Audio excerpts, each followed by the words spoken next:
बालको नमस्कार, स्वागत है आपका आपके अपने YouTube चैनल पर। आरपीएससी फर्स्ट ग्रेड एग्ज़ाम 11 अक्टूबर से स्टार्ट हो रहा है। उम्मीद है आप सब लोगों की तैयारी शानदार होगी। बहुत अच्छा कार्य कर रहे हैं आप, ऐसा लग रहा है मेरे को। और ऐप के ऊपर अपन ने 10 फोल्डर कंप्लीट कर लिए। जो टारगेट लिया था वो अपना अचीव हो गया। अगस्त तक का टारगेट था, उसमें 1 यूनिट को अपन ने लेटेस्ट डाटा के साथ में थोड़ा लेट किया है, तो कल उसका वो डाटा पूर्ण हो गया था और अपन ने उसको कंप्लीट कर दिया। 3 यूनिटें अपनी बच रही हैं अभी, जो कि अपन यूट्यूब पे करेंगे। जस्ट इस वीडियो के बाद में वही आनी है। प्लांट फिजियोलॉजी से शुरुआत करेंगे अपन। कुछ जनरल बातें आपसे कर रहा हूं मैं इस समय, जो आपके लिए बेहद आवश्यक हैं। क्या हो सकती हैं? सबसे पहले तो देखो, कई बच्चों के मैसेज आते हैं कि सर एमसीक्यू कहाँ से सॉल्व करें, ऑब्जेक्टिव की कोई बुक बताओ, वो कहाँ से लेके आएँ, कितने को ऑब्जेक्टिव हल करने चाहिए। तो सबसे पहले मैं आपको एक चीज़ क्लियर कर दूं कि जो मल्टीपल चॉइस क्वेश्चन हैं, आपको उस टॉपिक के ज़्यादा हल करने हैं जो टॉपिक आपको क्लियर है। प्लांट फिजियोलॉजी मान लो आपकी बहुत अच्छे से आ रही है, आपको 2-3 बार आपने पढ़ ली, थ्योरेटिकल रूप से आपने बढ़िया तरीके से याद कर ली। अब आप उसके अधिकतम क्वेश्चन सोल्व करिए। कोई भी आपको सीट मिलती है, यूजी की कोई किताब मिलती है, सीनियर सेकेंडरी कोई किताब मिलती है, पुराने पेपर कोई मिलते हैं, विशेष रूप से सीनियर सेकेंडरी स्तर की 11वीं 12वीं की किताबों का बड़ा जबरदस्त महत्व है। 1 नंबर पर महत्व है एनसीईआरटी का, 2 नंबर पर समझने की दृष्टि से महत्व है आरबीएससी का भी। तो कोई भी नीट की सीट ले लीजिए, बहुत सारी कोचिंग संस्थाएं चलती हैं जो नीट का काम करवाती है, उनकी सीट आती है। पर ध्यान रखना, आपको वही टॉपिक के सोल्व करने हैं जो आपको आ रहा है। ऐसा कोई टॉपिक बायोटेक ले लिया, बायोटेक आज तक पढ़ाई नहीं है, उसके प्रश्न सोल्व करने बैठ गए, कोई काम के नहीं है वो। क्योंकि डायरेक्ट प्रश्नों से कोई मिल जाता तो फिर इधर उधर मैटर कराने की जरूरत नहीं थी। कोचिंग संस्थाएं भी क्यों करवाती, इतना आराम से 5-7 बुकलेट निकालती, उसमें 5-7 हज़ार प्रश्न डाल देती। वहां से कंसेप्ट ही क्लियर नहीं होगा, समझ ही नहीं आएगी बात। जो टॉपिक क्लियर है, सेल बायोलॉजी पढ़ ली, बढ़िया तरीके से याद हो गई, उसके बढ़िया है ना, बार बार उसको थ्योरी पढ़ने से बढ़िया है उसके 200-400 प्रश्न सोल्व कर लो। प्रश्न सोल्व करने में ज्यादा समय लगता है, एक बात ध्यान रखना। तो क्वेश्चन किसको सोल्व करने हैं? जिसके टॉपिक क्लियर है, टॉपिक क्लियर कर लीजिए। या फिर आपको लग रहा है कि ये तो बहुत सरल है, इसमें तो क्या ज्यादा पढ़ने का समय क्यों खराब करूं, इसके तो मेरे पहले भी पढ़ा हुआ है, बार बार पढ़ते हैं, इसको अब क्या करें, इसके क्वेश्चन ही सोल्व कर लेते हैं। तो उसके क्वेश्चन सोल्व कर लीजिए आप। पर जो टॉपिक नहीं छेड़ा हुआ, नहीं पढ़ा हुआ, पिछले कई दिनों से रिवाइज नहीं किया हुआ, उसके फिर खाली क्वेश्चन मत सोल्व करना। टेस्ट भी चल रहे हैं अपने वाले, तो टेस्ट तभी देना जब आपने टॉपिक पढ़ लिया हो, कॉन्फिडेंस आएगा। 1 नंबर बात। दूसरा नंबर बात मैं ये करना चाह रहा हूं कि नेगेटिव मार्किंग से कैसे बचे, बेहद इंपॉर्टेंट है। बहुत सारे बच्चों की मेरिट इस समय इसीलिए रुकती हैं क्योंकि वो नकारात्मक क्वेश्चन करते हैं, नेगेटिव क्वेश्चन अटेम्प्ट करते हैं। उनका दिल कहता है कि हो जाएगा, यही होगा सही, आप उसको टिक कर देते हो, फिर वो नेगेटिव चले जाते हैं और एग्जाम दे के आते हो, मिलाते हो, अरे बाप रे ये 15 कट रहे थे, ओहो 16 भी गलत हो गया, ओहो 20 गलत हो गए, अरे बाप रे मेरे तो 25 हो गए। फिर रोने बैठ जाते हो, मेरे तो इतने सारे नेगेटिव में चले गए वरना नंबर आ जाता। नकारात्मक प्रश्न को कम से कम सोल्व करना है। ऐसा प्रश्न जो नहीं आ रहा उसको नहीं करना, जितने आ रहे हैं उतने पर्याप्त हैं। 40% मिनिमम तो ध्यान रखना ही रखना है, परंतु नकारात्मक प्रश्न नहीं करना। अब नकारात्मकता से बच कैसे सकते हो उसको समझो आप। जैसे मान लो आपने अपने ऐप पर ही ओबेलिया का टेस्ट दिया, समझना ध्यान से, मैं साइकोलॉजिकल बात बता रहा हूं आपको। आपके सिलेबस में साइकोलॉजी इसीलिए डाली हुई है कि साइकोलॉजी वैसे देखा जाए तो आपको कभी काम नहीं आनी है, लेकिन वैसे देखा जाए तो हर पल काम आनी है। हर वक्त साइको के बिना काम चलेगा ही नहीं। किसी से बात करनी है, किसी से मिलना है, किसी के पास जाना है, आपकी ज्वाइनिंग कैसे होनी है, कहाँ जाओगे, काउंसलिंग कैसे कराओगे, सब में आपके साइकोलॉजिकल काम आता है। साइको काम करती है, मनोविज्ञान काम करता है हर जगह। बिना मनोविज्ञान के कुछ नहीं होता है। तो यहां पर भी अगला भी क्या करता है, एग्जामिनर आपका मनोविज्ञान पढ़ना चाह रहा है कि आपको पर्सन के बारे में कितना नॉलेज है और कितना नॉलेज नहीं है, दोनों बातें जानना चाह रहा है। देखो ओबेलिया के मैंने मान लो 20 क्वेश्चन दिए, आप 20 क्वेश्चन सोल्व करना चाह रहे हो कि सर टेस्ट ही तो ले रहे हैं, तुक्का मार देता हूं। सर टेस्ट तो ले रहे हैं, तुक्का मार देता हूं। मान लो मेरा एक क्वेश्चन था कि ओबेलिया किस ऑर्डर का प्राणी है, ठीक है, और मेरे ऑप्शन थे, पहला ऑप्शन था मान लो एक्स है, दूसरा ऑप्शन वाई, तीसरा ऑप्शन जेड और चौथा ऑप्शन एल। ये मेरे ऑप्शन है। मान लो एक प्रश्न है मेरा, ओबेलिया किस ऑर्डर का प्राणी है, 4 मेरे ये ऑप्शन है। सही आंसर मैं पहले बताऊं, मान लो इसका ये आंसर है। आप पेपर दे रहे हो, आपको वो नहीं आ रहा, तुक्का मार दिया कि कौन सा यहां पर एग्जाम लग रही है, ये तो मॉक टेस्ट ही, तो इससे क्या फर्क पड़ता है, उत्तर आएगा तब देख लेंगे, गलत होगा तो ठीक है, सही होगा तो तुक्का लग जाएगा। तो आपने मान लो इनमें से किसी एक को टिक कर दिया। अब इसके तुक्का लगने की संभावना पहली बात तो 25% है। मेरा तो ऐसा मानना है कि 25 भी नहीं होता, रेयर केस में तुक्का लगता है, वरना तुक्का लगता ही नहीं है। अब आपने क्या मान लो इसको टिक कर दिया, समझना बात को। अब आपके दिमाग में एक्स फीड हो गया। एक और उदाहरण से बताता हूं, देखो साधारण से कि प्रश्न है, मान लो 2 के पहाड़े में क्या नहीं आता, ठीक है।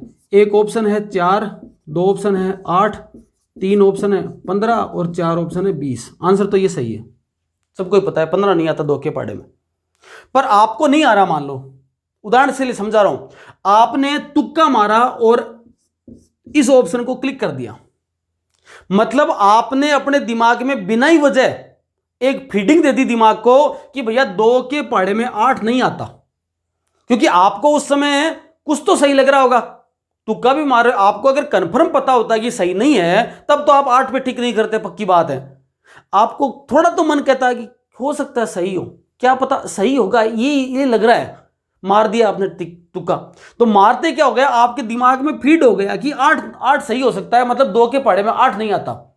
आपके दिमाग को आपने बेवजह में नई फीडिंग दे दी, बेवजह में देती। अब दोबारा मान लो पर्सन फिर ध्यान में नहीं आया, पर्सन समझ में नहीं आया, या दोबारा फिर रियल में इस आंकड़े तक पहुंचने के लिए आपको यह आंकड़ा पहले निकालना पड़ेगा दिमाग से।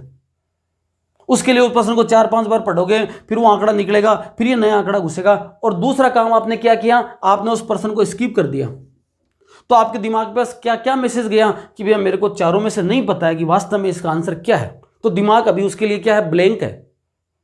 फिर आप आंसर देखोगे ना, तब आंसर में सीधा सीधा आएगा 15। तो 15 आते ही आपको, हाँ भाई 15 बात सही है, तो इसका मतलब ये 15 है जो 2 के पहाड़े में नहीं आ रहा, इसका मतलब ये तो आते होंगे। तो अब आपके दिमाग में ये तो समझ लिया तीन तो आते हैं, ये नहीं आ रहा यहाँ पर, तो आपके दिमाग को ज्यादा जोर नहीं आया। वरना ये आंसर ठीक होता ना, तो पहले इसको निकालो फिर इसको घुसाओ। तो सही बात को घुसाने के लिए पहले गलत बात आपने जो डाल रखी है बिना वजह में, उसको निकालना पड़ेगा माथे को। ये साइकोलॉजिकल बात है। तो हर सब्जेक्ट में मैं देखता हूं रिजल्ट आते हैं, अभी जो आ रहे हैं मॉक टेस्ट के रिजल्ट, पूरे में से पूरे नंबर जिसके नहीं आ रहे ना, पूरे का मतलब राउंड फिगर में 40 है, 38 है, 36 है, 34 है, ये नंबर जिसके नहीं आ रहे, इसका मतलब कोई ना कोई इसके नेगेटिव पर्सन हो रहे हैं। आप स्किप करो ना पर्सन, 20% आते हैं, आपको 10 आ रहे हैं तो 10 ही करो, 20 नंबर आ जाएंगे कोई बात नहीं है, पर कम से कम दूसरे दिन 10% नए तो सीख जाओगे ना। पर पूरे के पूरे 20 अटेम्प्ट कर दिए, 10-20 नंबर भी नहीं आए, क्योंकि कुछ तो नेगेटिव में डूब जाएंगे। और डूबने के बाद आके कि 10% की नेगेटिविटी दिमाग में घुसा ली कि उनके उत्तर गलत दिमाग में फिट कर लिए। दिमाग तो ले लिया ना, दिमाग ने तो उस चीज को कैप्चर कर लिया कि इसका उत्तर ये सोच रहा है अगला, तो ये हो सकता है, क्योंकि दिमाग का पहले भी नहीं सुना हुआ, दिमाग का कभी वो पर्सन दिमाग में आया हुआ नहीं है। इसलिए कहने का मतलब ये है कि आप चाहे अपने घर पे पर्सन सोल्व कर रहे हैं, आप चाहे ऐप का पर्सन सोल्व कर रहे हैं, या आपने कोई क्वेश्चन सीरीज ले रखी है, मेरा ऐसा मानना है, मेरा व्यक्तिगत ऐसा अनुभव है कि आप चाहे पर्सन नहीं आए ना, तो 40% में चाहे आपको 10 ही आए, अभी 10 ही कर दो, 30 छोड़ दो खाली।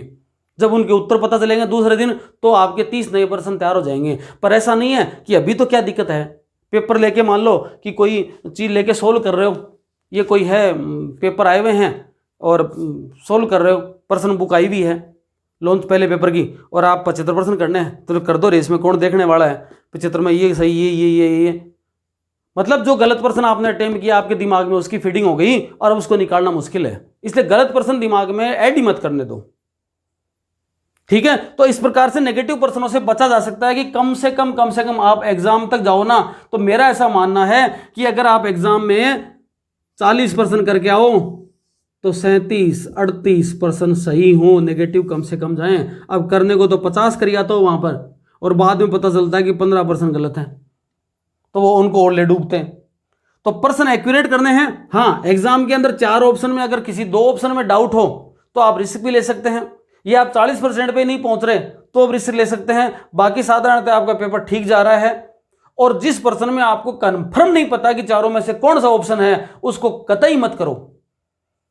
उसको कतई मत करो कि मान के चलो 100% तो ऐसा तुक्का लगेगा ही नहीं, और आपका वो पर्सन सही हो नहीं सकता। वो पर्सन दूसरों को और लेके जाएगा। बड़ा दुख होगा जब जो सही पर्सन है वो आपको नहीं आ रहा है, वो पर्सन गलत होगा, क्योंकि नेगेटिव बहुत ज्यादा हो जाएंगे आपके। तो नेगेटिव परीक्षा में बचने के लिए अब क्या करो, जब भी आप कोई टेस्ट दो, घर पे कोई तैयारी करो, घर पे कोई मॉडल पेपर सोल्व करो, तो कम से कम क्वेश्चन अटेम्प्ट करो जो आपको नहीं आ रहा है, उसी को करो जो आपको आ रहा है। दूसरे दिन सीख जाओगे उसको। ठीक है।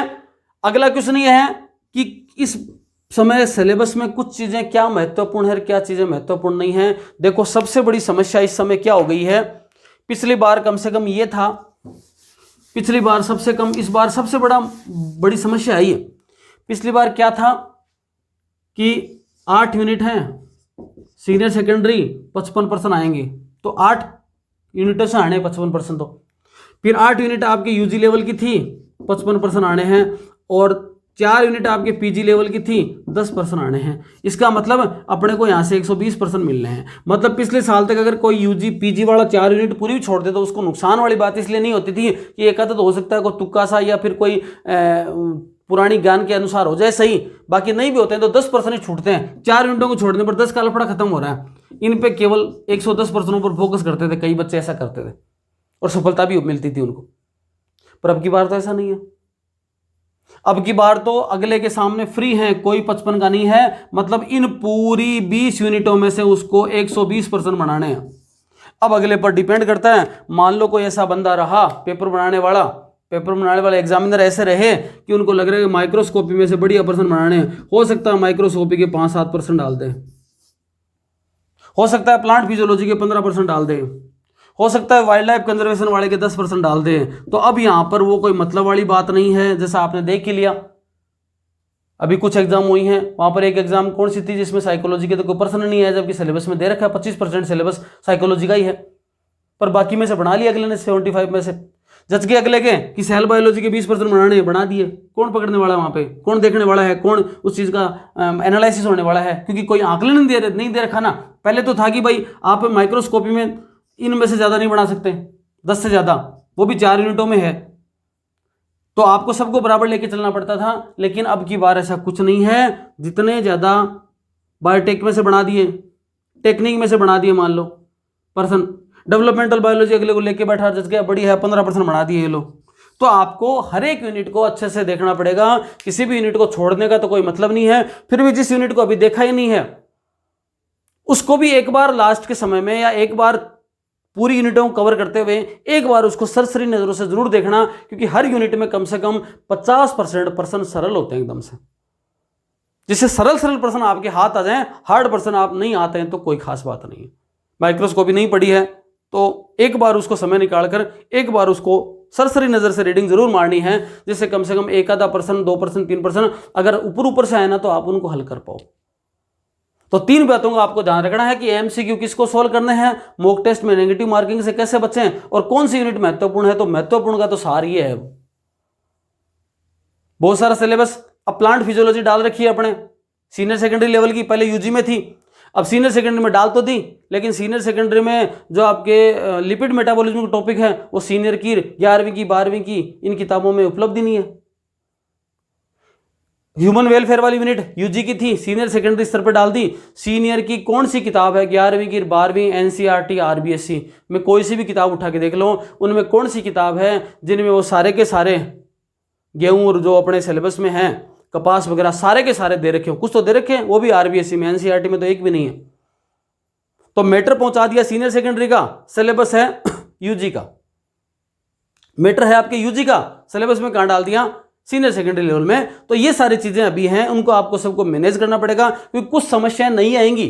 कुछ समस्या नहीं आपकी पेपर देते समय आएंगी, उनको आप उसी समय हैंडल कर पाओगे अगर आपकी साइकोलॉजी बढ़िया है, आपका मनोविज्ञान बढ़िया है। तो उसी समय, पिछली बार हमारे करंट अफेयर साल भर पुराना आ गया, अब जो उस समय एग्जाम में बैठा है उसको जस्ट पेपर लेते ही पता चला कि करंट अफेयर तो साल भर पुराना है, उसको उस स्थिति को वहीं पर हैंडल करना है, ना डिस्कस कर सकता, ना बाहर आ सकता। उस 1 घंटे के दौरान मैनेज करना है कि मेरे को कितने % अधिकतम आए। अब कई सोचे कि यार करना तो जरूरी है, 10% करंट अफेयर के नहीं छोड़ते हैं, तो बहुत सारे कर दिए, नेगेटिव में आ गए।